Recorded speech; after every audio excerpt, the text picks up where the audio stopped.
पिछले टाइम हमने देख लिया था एक डेफिनेशन जिसको मैं अभी दोहराने वाला हूं, स्टैटिस्टिक।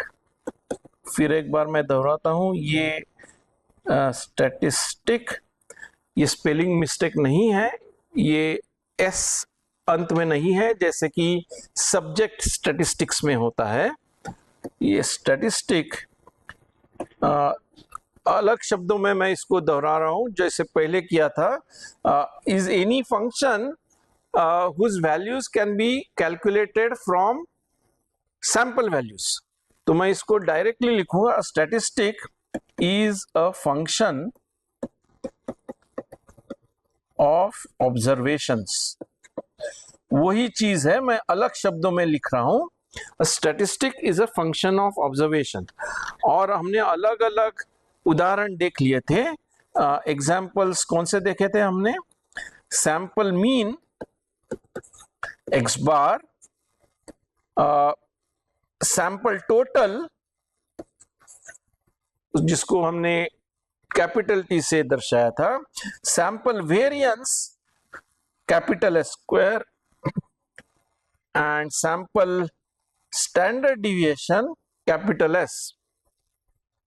इसकी परिभाषा हमने पिछले बार देखी थी, कुछ उदाहरण देखे थे एक्स बार के लिए। तो ये सभी रैंडम वेरिएबल्स हैं। तो आगे जाने से पहले मैं एक्स बार को एक बार फिर से देखता हूं, या टी को भी देखता हूं एक उदाहरण से। सपोज हम देख रहे हैं, जो उदाहरण मैंने पिछले बार अगर आप याद करें, मैंने एक उदाहरण दिया था, जब हम एक कॉइन को लेते हैं और उसको 10 बार उछालते हैं और उसमें से कितने हेड्स आए वो देखते हैं। और ये बार बार करने से हमारे पास बार बार अलग अलग तरह के वैल्यूज आ सकते हैं, ऑब्जर्वेशंस आ सकते हैं। तो जब हम कॉइन टॉस करते हैं तो हमारा जो रैंडम वेरिएबल बनता है वो है बाइनोमियल रैंडम वेरिएबल। सो समझ लीजिए कि हमारे पास दो ऑब्जर्वेशंस हैं, हमने अभी ऑब्जर्व किए नहीं है, तो दोनों को हम दर्शाएंगे रैंडम वेरिएबल के रूप में। x1 और x2 दो रैंडम वेरिएबल्स हैं, दोनों रैंडम वेरिएबल्स है बाइनोमियल। इनफैक्ट अभी मैं जो एग्जांपल ले रहा हूं वो है बर्नौली। तो हम पिछले वाला एग्जांपल में हमने 10 बार कॉइन टॉस किया था, इसमें हम एक ही बार कॉइन टॉस कर रहे हैं। तो यह है Bernoulli with parameter 0.3, p is equal to 0.3। तो इसको मैं, जो हमारे स्टैंडर्ड नोटेशन है, मैं लिख लूं xi is Bernoulli 0.3, i equal to 1 2। उसका मतलब क्या है? pmf क्या है दोनों का? pmf है px is equal to 0.7 if x equal to 0, 0.3 if x equal to 1, शून्य अदरवाइज। दोनों x1 और x2 बर्नौली है और इसके साथ साथ इंडिपेंडेंट भी है। ये एजम्पशन है, ये एजम्पशन ठीक ही एजम्पशन है, क्योंकि x1 होगा पहले टॉस का नतीजा, x2 होगा दूसरे टॉस का नतीजा, और ये दोनों नतीजे एक दूसरे से स्वतंत्र रहेंगे। तो अभी इस कॉन्टेक्स्ट में हम सोच सकते हैं कि x1 है हमारा पहला ऑब्जर्वेशन और x2 है हमारा दूसरा ऑब्जर्वेशन। तो हमारे पास ये जो x बार है, जिसका डेफिनेशन है सैंपल मीन्स है x1 प्लस x2 बाय 2, तो ये भी एक रैंडम वेरिएबल है। तो क्या हम इसका डिस्ट्रीब्यूशन भी पता कर सकते हैं? हाँ कर सकते हैं, लेकिन उसके लिए हमें देखना होगा कि ये x बार कौन सी वैल्यूज लेता है, और x बार कौन सी वैल्यूज लेता है ये देखने के लिए हमें देखना होगा x1 और x2 दोनों एक साथ कौन सी वैल्यूज लेते हैं। x1 का पीएमएफ हमें पता है, x2 का पीएमएफ हमें पता है, और हमें यह भी पता है कि x1 और x2 स्वतंत्र है। तो हम जॉइंट पीएमएफ लिख सकते हैं x1 और x2 इंडिपेंडेंस को यूज करके। Using independence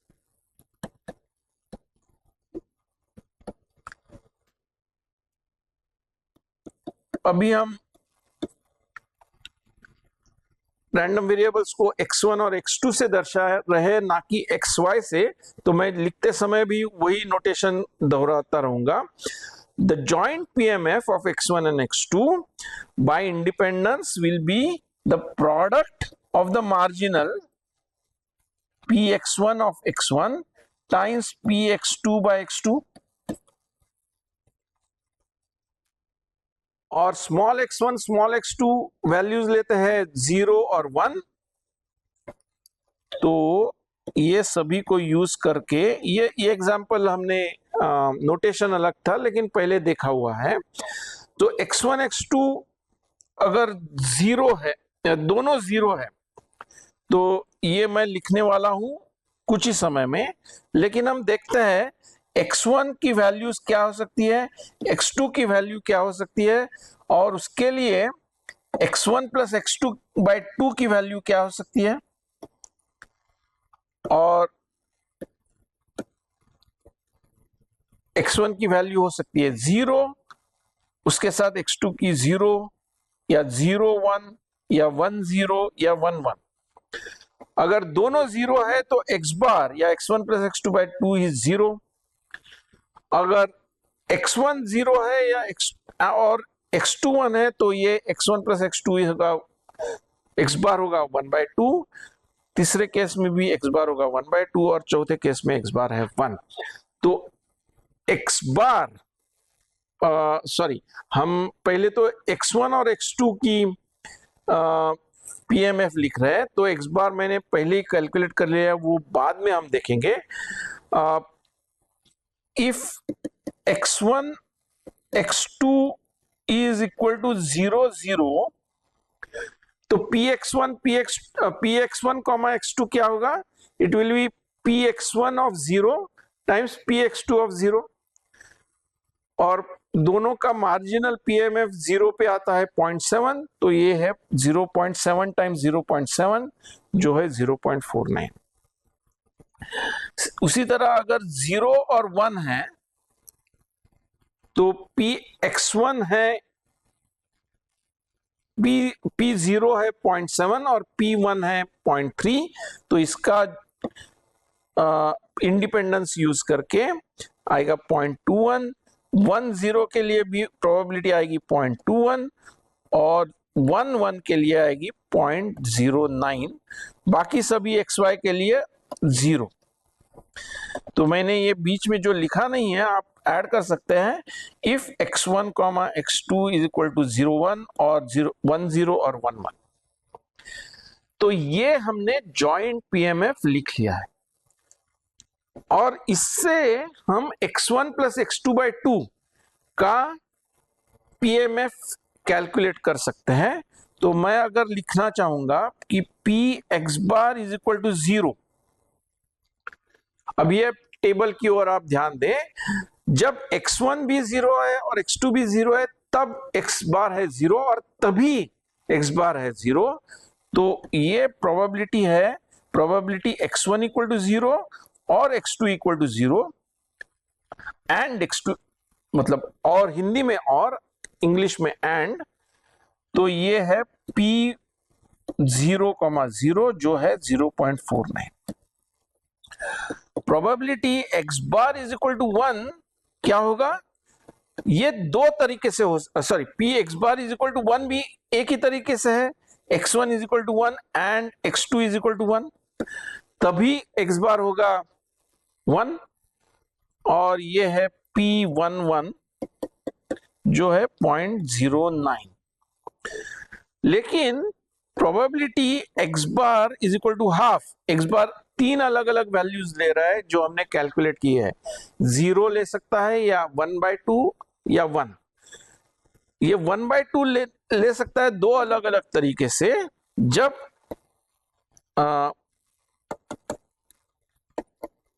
x1 is 1 and x2 is 0, और x1 is 0 and x2 is 1।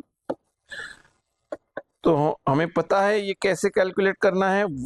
P10 plus P01 जो आता है 0.42, 0.21 प्लस 0.21 जो आता है। तो हमने क्या कैलकुलेट किया है, हमने x बार का PMF कैलकुलेट किया है। Therefore PMF of x bar, जिसको मैं दर्शाऊंगा Px बार ऑफ x से। x बार 3 अलग अलग वैल्यूज ले सकता है, x equal to 0, x equal to half, x equal to 1, और उनकी प्रोबेबिलिटीज है हमने अलग ऑर्डर में कैलकुलेट की थी, लेकिन x इक्वल टू 0 के लिए प्रोबेबिलिटी है 0.49, x इक्वल टू हाफ के लिए, small x equal to half के लिए प्रोबेबिलिटी है 0.42, और स्मॉल x इक्वल टू 1 के लिए प्रोबेबिलिटी है 0.09, 0.09, और बाकी कोई भी x के लिए है 0। तो इस तरह से हम ये जो स्टैटिस्टिक है, सैंपल मीन, जब n इक्वल टू 2 है और x1 और x2 दोनों बर्नौली रैंडम वेरिएबल्स हैं, तो हमने कैलकुलेट कर लिया है। इसी तरह से हम इसके आगे जाके, हमारे पास अगर 3 इंडिपेंडेंट बर्नौली रैंडम वेरिएबल्स है, इंडिपेंडेंट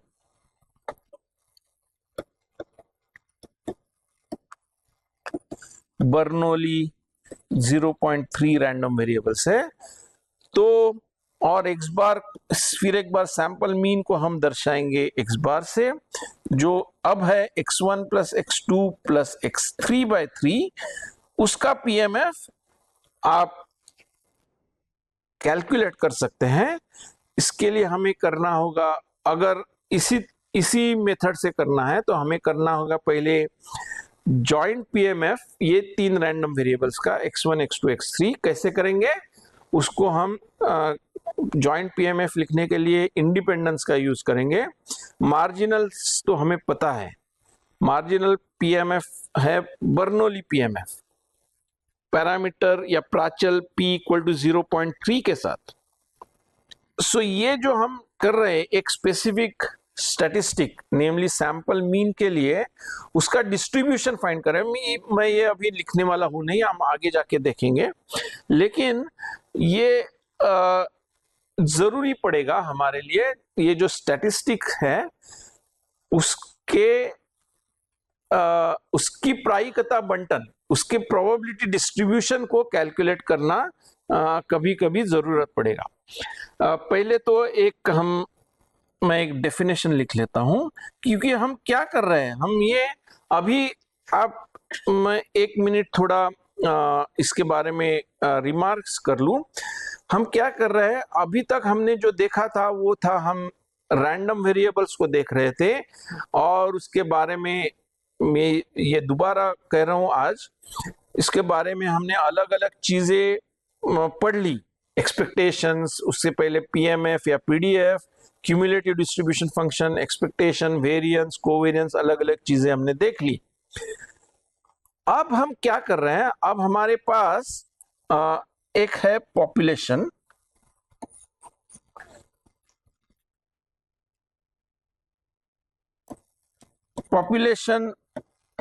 जैसे कि अंग्रेजी में यूज होता है उस तरह से हम नहीं यूज कर रहे हैं। हम पॉपुलेशन को स्टैटिस्टिक्स सब्जेक्ट के मद्देनजर यूज कर रहे हैं, तो पॉपुलेशन हो सकता है ये पॉपुलेशन है लोगों का पॉपुलेशन, जैसे कि किसी एक स्टेट दिल्ली में कितने लोग हैं उन वो सभी पॉपुलेशन हो सकता है, या भारत का पॉपुलेशन। लेकिन ये पॉपुलेशन और भी चीजें हो सकती हैं, जैसे कि हम अगर लाइफ टाइम देख रहे हैं किसी एक कंपोनेंट का, ट्यूबलाइट का, तो एक फैक्ट्री में से जो भी ट्यूबलाइट्स आ रहे हैं उन सभी ट्यूबलाइट्स के लाइफ टाइम एक पॉपुलेशन बनता है। उसमें से हम सैंपल लेंगे, कुछ ट्यूबलाइट्स का सैंपल लेंगे, नमूना लेंगे और उसके ऊपर मेजरमेंट करेंगे, और उस मेजरमेंट्स के द्वारा कोशिश हमारी ये रहेगी कि हम पॉपुलेशन के बारे में कुछ ज्यादा जानकारी हासिल कर ले। तो ये जो हम, लेकिन जैसे हम देख रहे हैं इस लेक्चर में और इससे पहले लेक्चर में भी, ये जो ऑब्जर्वेशंस है वो अपने आप में रैंडम है, देयर अनसर्टेनिटी है उसके मापन में, तो उनको हम ट्रीट कर रहे हैं रैंडम वेरिएबल्स के तरह। और उनके जो कुछ फंक्शंस है, जैसे कि सैंपल मीन या सैंपल वेरिएंस, उसके बारे में हमें पता करना है, तो उनके डिस्ट्रीब्यूशंस हम कैसे करें ये अभी हमें देखने जा रहे हैं। लेकिन उससे पहले हम ये पॉपुलेशन टर्म को एक्सप्लेन कर रहे थे। तो पॉपुलेशन हम एक ब्रॉड तौर से देख रहे हैं, ये होगा कोई भी जो हमारी स्टडी है, स्टैटिस्टिकल स्टडी है, उसके सभी ऑब्जेक्ट्स का कलेक्शन। उसमें से हम सैंपल लेंगे, नमूने लेंगे, और कितने नमूने लेंगे? अगर हम n नमूने ले रहे हैं, n सैंपल ले रहे हैं, तो हम लिखेंगे सैंपल ऑफ साइज n। और अगर हम सैंपलिंग करने के दो अलग अलग तरीके हैं, हम जब भी एक नमूना ले रहे हैं तो उसको हम दूसरे बार चयन करने के लिए छोड़ देते हैं, मतलब वो निकालता नहीं है, वो पर्टिकुलर इंडिविजुअल को हम निकालेंगे नहीं, वो फिर एक बार दूसरे बार भी उसका चयन हो सकता है, तो उसको बोलते हैं sampling with replacement.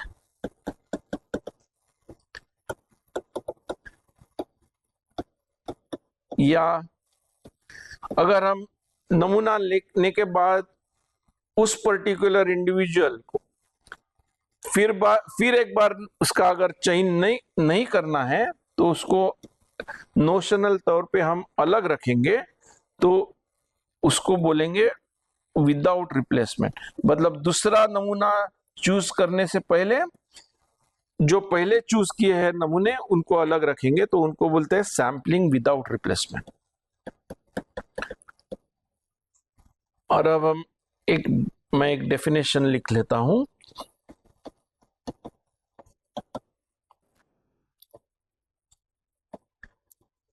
The random variables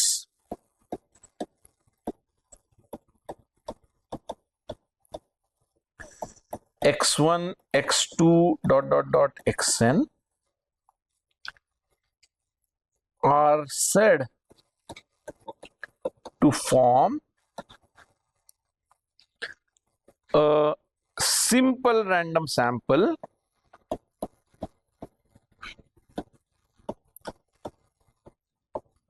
या सिर्फ हम ज्यादा करके कहेंगे random sample of size n।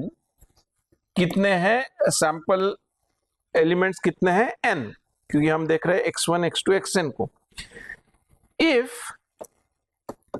अगर ये नीचे दी गई दो चीजें सेटिस्फाई होती है, ये सभी जो एक्साइज है वो एक दूसरे से स्वतंत्र है, the excise are independent,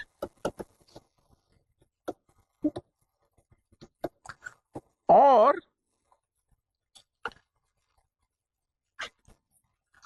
her excise का बंटन बिल्कुल दूसरे एक्साई के बंटन के साथ है, मिलता जुलता है। Every एक्साई has the same distribution. Her एक्साई, her sample value जो हम देख रहे हैं वो रैंडम वेरिएबल है, उसका प्रोबेबिलिटी डिस्ट्रीब्यूशन है। तो ये सभी जो n रैंडम वेरिएबल्स है उनके आइडेंटिकल डिस्ट्रीब्यूशन है, एक ही डिस्ट्रीब्यूशन है। तो ये अगर ये दोनों चीजें सेटिस्फाई होती है तो हम बोलते हैं x1 x2 xn random sample है from a population, some population. तो हम आगे जाके यही लिखेंगे कि x1 x2 xn random sample है। तो उसका मतलब ये दोनों चीजें हैं, उसका एक अलग तरीके से भी इसको नोट किया जाता है। ये बोलते हैं इंडिपेंडेंट एंड आइडेंटिकली डिस्ट्रीब्यूटेड।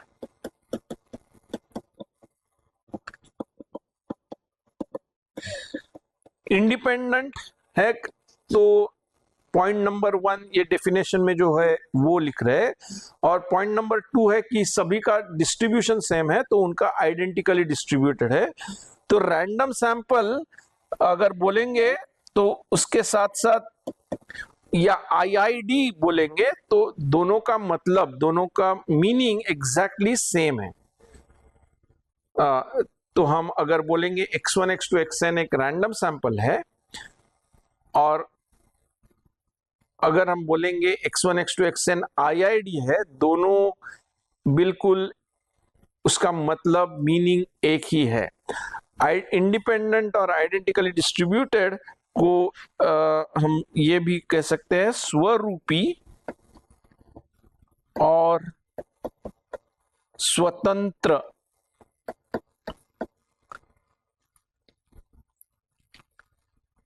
बंटित। उनका डिस्ट्रीब्यूशन, उनका बंटन कैसे है? स्वतंत्र है और स्वरूपी है, आइडेंटिकल है। और ये पॉपुलेशन क्या है? ये पॉपुलेशन जिसके बारे में हमें कुछ पता करना है, वो जो डिस्ट्रीब्यूशन, आइडेंटिकल डिस्ट्रीब्यूशन है, तो हम एज्यूम करते हैं कि वो पॉपुलेशन जो है उसका बंटन वो दिया गया बंटन है, उसके बारे में हमें ज्यादा कुछ पता करना है। और वही बंटन है किसी, अगर हम रैंडमली चूज करेंगे कोई भी नमूना तो वो उसी बंटन के साथ आएगा। सो अगर इफ, ये एक रिमार्क है, if sampling is done from an infinite population,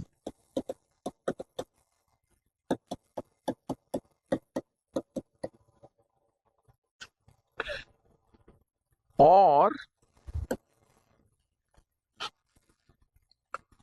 sampling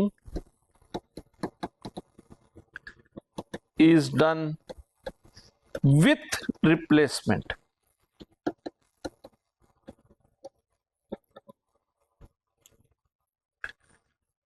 the above conditions, मतलब आइडेंटिकल डिस्ट्रीब्यूशन और इंडिपेंडेंस दोनों बिल्कुल एग्जैक्टली सेटिस्फाई होती है। The above conditions are satisfied exactly.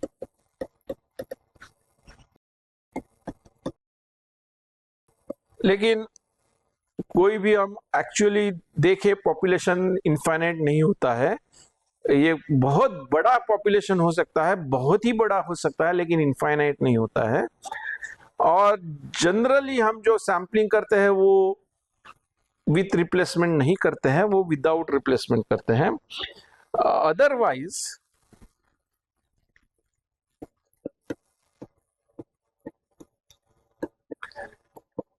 If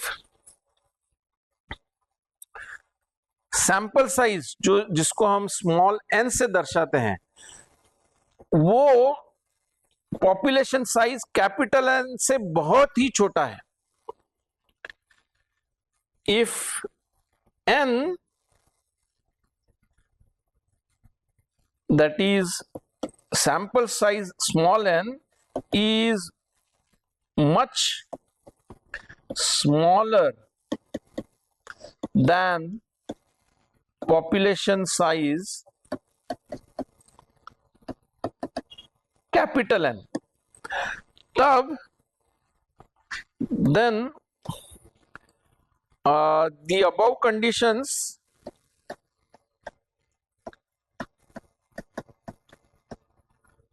are closely satisfied, approximately satisfied, या बोल सकते हैं कि assuming IID independent and identically distributed is a good approximation। और much smaller का मतलब क्या है? in numerical terms अगर n by n is say less than 0.05 तब ये एक अच्छा अप्रोक्सीमेशन हो सकता है। तो हम आगे जाके हम जो करेंगे वो IID रैंडम वेरिएबल्स के बारे में काफी सारी चीजें देखेंगे। IID का मतलब रैंडम सैंपल और रैंडम सैंपल का मतलब IID, दोनों टर्मिनोलॉजी यूज होते हैं, दोनों का मीनिंग एक ही है बिल्कुल। हम एक एग्जाम्पल देखते हैं।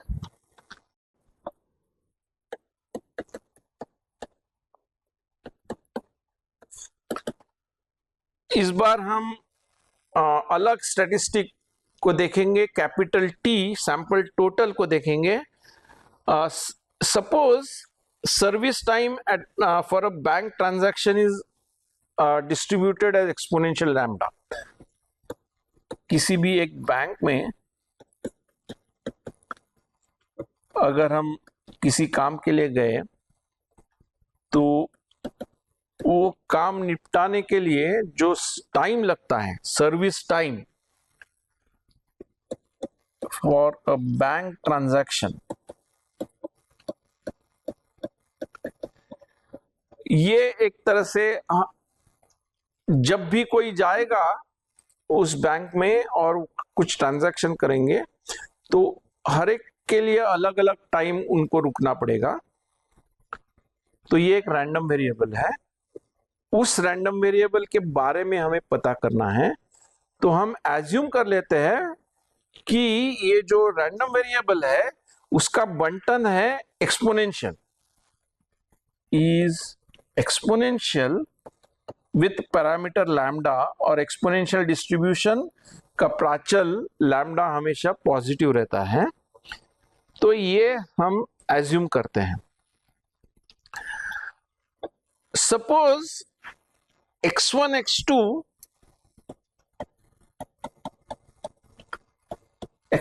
x2 is a random sample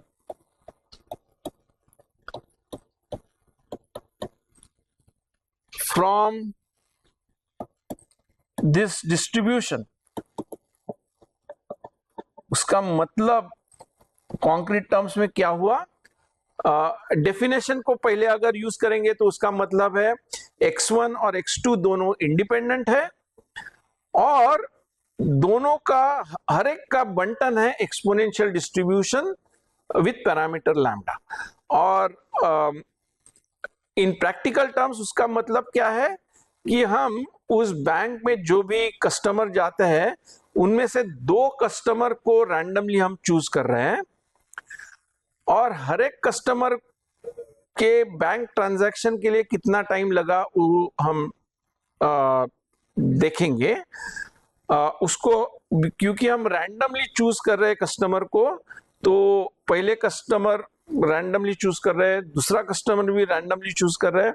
तो x1 और x1 को अगर दर्शाएंगे पहले कस्टमर का ट्रांजैक्शन टाइम और x2 को दर्शाएंगे दूसरे कस्टमर के लिए ट्रांजैक्शन टाइम, तो ये दोनों रैंडम वेरिएबल्स है, उसको हम बोलेंगे रैंडम सैंपल। तो अगर ये दोनों फ्रेंड्स है और दोनों एक साथ बैंक में गए और हम देखते हैं कि एक के बाद एक वो करेंगे, तो वो दोनों रुकेंगे जब तक दोनों का काम नहीं हो जाता। तो हमें देखना है कि दोनों को मिला के कितना टाइम उनको बैंक में रुकना पड़ता है, या टोटल टाइम कितना होगा x1 प्लस x2। तो ये तो एक स्टैटिस्टिक है, ये एक सैंपल वैल्यूज का फंक्शन है, जिसको हमने पहले कहा था सैंपल टोटल।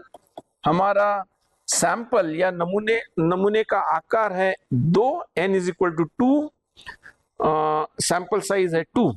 तो क्या हम एक्सपोनेंशियल डिस्ट्रीब्यूशन, मतलब पहले तो x1 और x2 दोनों कंटिन्यूअस रैंडम वेरिएबल है, तो t भी कंटिन्यूअस रैंडम वेरिएबल होगा। तो क्या हम t का पीडीएफ कैलकुलेट कर सकते हैं? सो पीडीएफ ऑफ t क्या कैलकुलेट कर सकते हैं?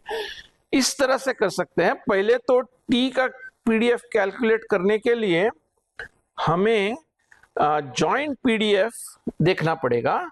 सो जॉइंट संयुक्त प्रायिकता घनत्व फलन, joint PDF of x1 x2। जब भी हम रैंडम सैंपल यूज करते हैं, आईआईडी यूज करते हैं, तो ये जॉइंट पीडीएफ डायरेक्टली हम लिख सकते हैं मार्जिनल पीडीएफ या पीएमएफ से।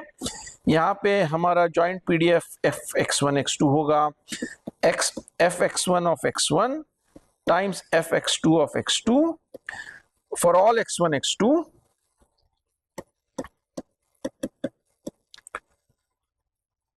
और दोनों पीडीएफ्स, मार्जिनल पीडीएफ स्वरूप ही है, एक जैसे ही है, और दोनों पीडीएफ्स है एक्सपोनेंशियल डिस्ट्रीब्यूशन के।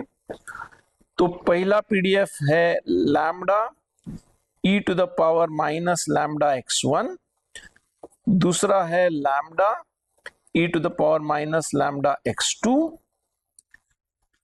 ये कब होंगे? For x1 greater than equal to 0, x2 greater than equal to 0। नहीं तो अगर x1 0 से कम है या x2 0 से कम है, तो जॉइंट पीडीएफ की वैल्यू है 0, क्योंकि वो मार्जिनल पीडीएफ होगा 0। पता करना है पीडीएफ ऑफ टी। एक तरीका है कि हम पहले सीडीएफ कैलकुलेट करें। सो लेट, पहले तो ये तो तुरंत आप देख सकते हो कि x1 और x2 दोनों ऋणेतर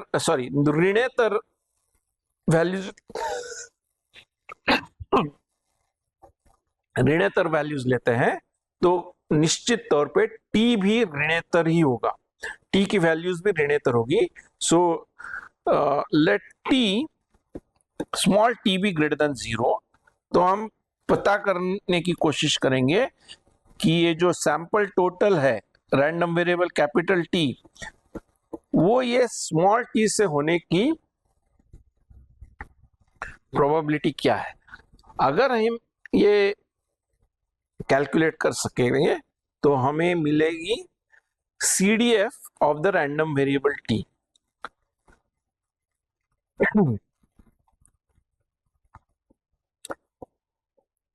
तो इसको मैं इस तरह से कैलकुलेट करने जा रहा हूं। जॉइंट पीडीएफ जो है वो उसको मैं इस तरह से कैलकुलेट कर रहा हूं। प्रोबेबिलिटी कैलकुलेट करनी है इस घटना की, तो ये तो कैलकुलेट करते हैं कंटिन्यूअस रैंडम वेरिएबल्स के लिए। 2 रैंडम वेरिएबल्स है तो 2 इंटीग्रल्स रहेंगे। ये कैसे कैलकुलेट करते हैं? जब हम f उसका जॉइंट पीडीएफ लेते हैं और दोनों रैंडम वेरिएबल्स को इंटीग्रेट आउट करते हैं। और कौन से रीजन पे इंटीग्रेट आउट करते हैं? जो रीजन इस घटना के लिए मायने रखती है।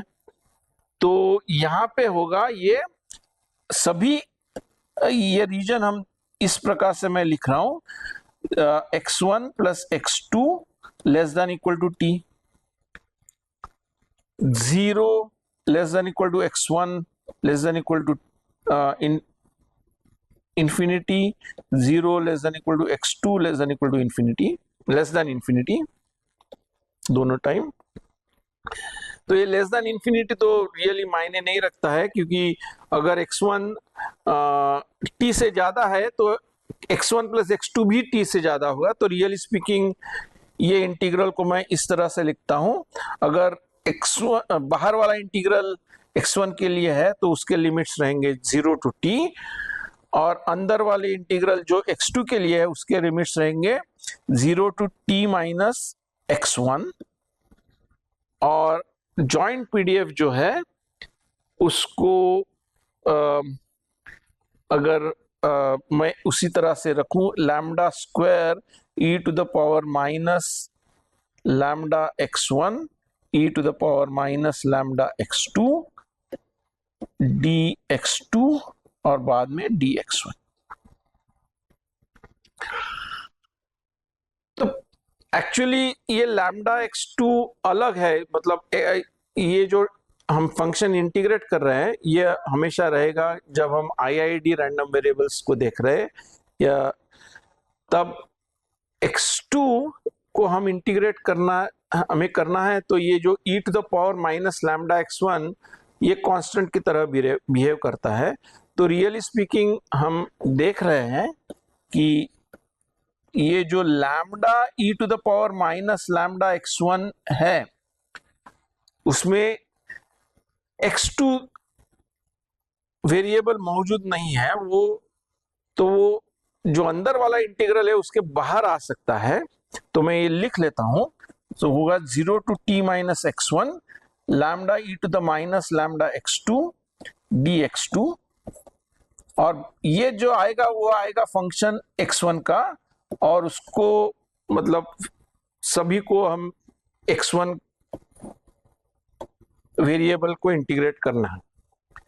लेकिन ये अंदर वाला इंटीग्रल तो अभी हमें पता है, क्योंकि ये है CDF एक्सपोनेंशियल लैम्डा का। अगर आपको याद नहीं है तो आप डायरेक्टली कैलकुलेट कर सकते हो, नहीं तो सॉरी, ये CDF तो है एक्सपोनेंशियल लैम्डा का, लेकिन CDF कौन से वैल्यू पे हम इवेल्युएट कर रहे हैं? हम ये इवेल्युएट कर रहे हैं t माइनस x1 पे। तो उसकी वैल्यू, CDF की वैल्यू है 1 minus e to the power minus lambda times t minus x1, और उसको हम कर रहे हैं dx1।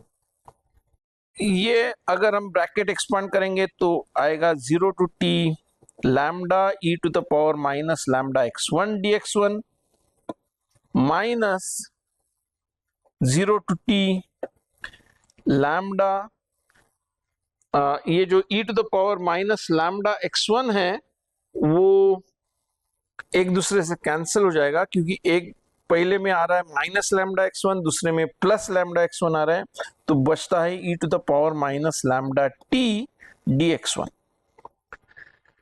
तो सेकंड इंटीग्रल में तो x1 है नहीं, तो वो तो कांस्टेंट है, तो उसका इंटीग्रल होगा t। पहले का इंटीग्रल है फिर एक बार CDF ऑफ एक्सपोनेंशियल, तो है 1 minus e to the power minus lambda t minus ये तो lambda times e to the minus lambda t times the integral of 0 to t 1 dx1, तो आता है lambda t e to the power minus lambda t। तो ये तो हो गया CDF। Therefore probability capital T less than equal to small t is this for t greater than 0। तब हमें पता है, हमने ये पहले एक बार भी उदाहरणों में देखा है कि हमें अगर PDF पता करना है FT का, तो वो होगा derivative of the CDF equal to d by dt of this entire function e to the power 1 minus e to the power minus lambda t minus lambda t e to the power minus lambda t। जहां पर भी ये derivative exist करता है, मौजूद है, तो derivative of 1 is 0, derivative of e to the power minus lambda T होगा minus lambda times e to the power minus lambda T, और जो थर्ड टर्म है उसका डेरिवेटिव कैलकुलेट करने के लिए आपको चेन रूल यूज करना पड़ेगा, लेकिन आप ये देख सकते हो कि ये है lambda square, chain rule use करके ये डेरिवेटिव यूज करके टर्म सिंप्लीफाई करके आपको मिलेगा lambda square T E to the power minus lambda T for t greater than 0. Of course, ft for t less than 0 is going to be 0. t is less than 0. तो इस तरह से हमने ये जो स्टैटिस्टिक है, so the PDF of capital T, जिसको हमने दर्शा है ft ऑफ स्मॉल t, वो हमने अभी इस तरह से कैलकुलेट किया है, और उसका वैल्यूज है lambda square T to the power minus lambda T if T is less then 0, 0 otherwise. ये t लेस देन 0 के लिए डेरिवेटिव हमने 0 देख लिया है, लेकिन वो 0 के लिए भी 0 हम करार कर सकते हैं। तो इस तरह से हमने ये डिस्ट्रीब्यूशन निकाल लिया है सैंपल टोटल का। तो ये जो टेस्ट स्टैटिस्टिक्स है, अलग अलग test statistic, so probability distributions of different, एक ही के लिए मैं लिखता हूं, प्रोबेबिलिटी डिस्ट्रीब्यूशन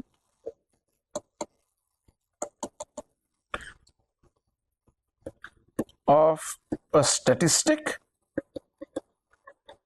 जैसे कि पहले हमने x बार के लिए किया एक एग्जांपल में, इस एग्जांपल में सैंपल टोटल के लिए किया, इज कॉल्ड सैम्पलिंग डिस्ट्रीब्यूशन।